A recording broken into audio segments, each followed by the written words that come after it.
अस्सलाम वालेकुम नाजरीन, आप देख रहे हैं KTV HD न्यूज़ और मैं हूं आपके साथ नीलम नवाब। आइए चलते हैं आज की इलाकाई खबरों की तरफ।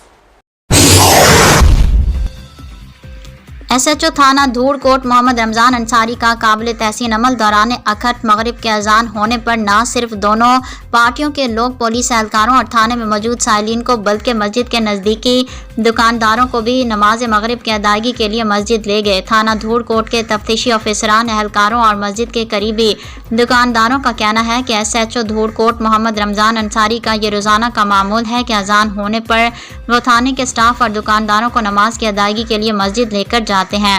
आज थाने में मौजूद प्रेस क्लब हथेजी के सदर नसीर अहमद सेठार और आज़ाद मीडिया ग्रुप के डिप्टी सेक्रेटरी मलिक AD लांग ने SHO थाना धूड़कोट के इस अमल को अपने कैमरे में महफूज कर लिया। वेल्डन SHO थाना धूड़कोट मोहम्मद रमज़ान अंसारी।